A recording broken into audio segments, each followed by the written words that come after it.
48.21 లక్షల కోట్లతో కేంద్ర బడ్జెట్ ప్రవేశపెట్టారు నిర్మలా సీతారామన్. వరుసగా 7వ సభలో బడ్జెట్ పెట్టి రికార్డు సృష్టించారు. యువత, మహిళలు, రైతులే లక్ష్యంగా బడ్జెట్ కేటాయింపులు చేశారు. నిరుద్యోగుల కోసం 3 పథకాలకు కేటాయింపులు చేసింది కేంద్రం. గ్రామీణ అభివృద్ధికి 2.66 లక్షల కోట్లు కేటాయిస్తున్నట్లు ప్రకటించారు. రైతులు, మహిళలు, యువతే లక్ష్యంగా 2024-25 పూర్తిస్థాయి బడ్జెట్ ప్రవేశపెట్టింది కేంద్రం. 9 ప్రధాన అంశాల ఆధారంగా బడ్జెట్ను 7వ లోక్సభలో ప్రవేశపెట్టారు ఫైనాన్స్ మినిస్టర్ నిర్మలా సీతారామన్. ఉపాధి కల్పన, నైపుణ్య శిక్షణ, ఎంఎస్ఎంఈలపై దృష్టి, వాతావరణ మార్పులకు అనుగుణంగా 9 రకాల వంగడాలు, వ్యవసాయ ఉత్పాదకత పెంపు, స్వయం సమృద్ధి వంటి కీలక అంశాలే ప్రాధాన్యంగా తీసుకున్నారు.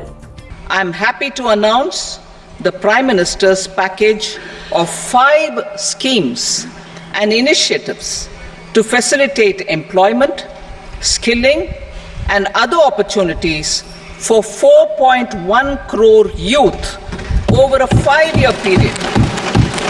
This budget details some of the specific actions to be initiated in the current year towards fulfillment of these priorities. Vegetable production and supply chains. Large-scale clusters for vegetable production will be developed closer to major consumption centers. We will promote farmer-producer organizations, cooperatives, and startups for vegetable supply chains, including for collection and storage and marketing. నిరుద్యోగుల కోసం 3 పథకాలకు కేటాయింపులు చేసింది కేంద్రం. ప్రధానమంత్రి ప్యాకేజీలో భాగంగా 3 ఉద్యోగ అనుసంధాన ప్రోత్సాహకాలు ప్రకటించింది. ఈపీఎఫ్ఓలో నమోదు ఆధారంగా వీటిని అమలు చేయనున్నట్లు ఫైనాన్స్ మినిస్టర్ నిర్మలా సీతారామన్ ప్రకటించారు. సంఘటిత రంగంలోకి ప్రవేశించిన తొలిసారి ఉద్యోగులకు 1 నెల వేతనం 3 వాయిదాల్లో చెల్లిస్తామన్నారు. గరిష్టంగా 15,000 చెల్లిస్తామని తెలిపారు.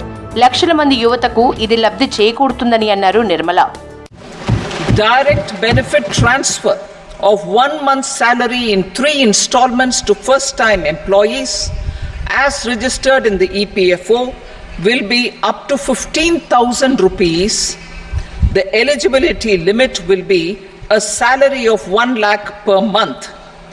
The scheme is expected to benefit 210 lakh youths. బడ్జెట్లో గ్రామీణ అభివృద్ధికి 2.66 లక్షల కోట్లు కేటాయిస్తున్నట్లు ప్రకటించారు నిర్మలా సీతారామన్. ముద్ర రుణాలను 10 లక్షల నుంచి 20 లక్షలకు పెంచుతున్నట్లు ప్రకటించారు. 1 కోటి మందికి ఉద్యోగాలు కల్పించటమే లక్ష్యమన్న నిర్మల 500 పెద్ద కంపెనీల్లో 1 కోటి మంది యువతకు ఉద్యోగాలు కల్పిస్తామని హామీ ఇచ్చారు.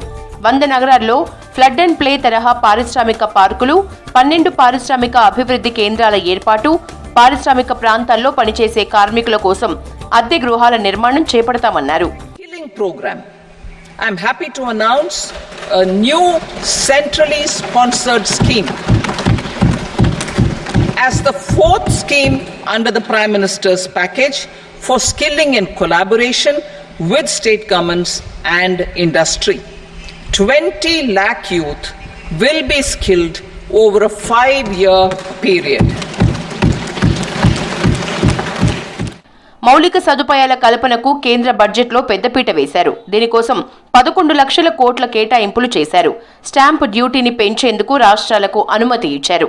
మహిళల ఆస్తుల రిజిస్ట్రేషన్పై స్టాంప్ డ్యూటీ తగ్గించారు. ప్రధానమంత్రి ఆవాస్ యోజన అర్బన్ పథకం కింద 2.2 లక్షల కోట్ల ప్యాకేజీని ఆర్థిక మంత్రి ప్రకటించారు. 1 కోటి మంది పేదల ఇండ్ల నిర్మాణం కోసం 10 లక్షల కోట్ల రూపాయల సాయం అందిస్తామని చెప్పారు.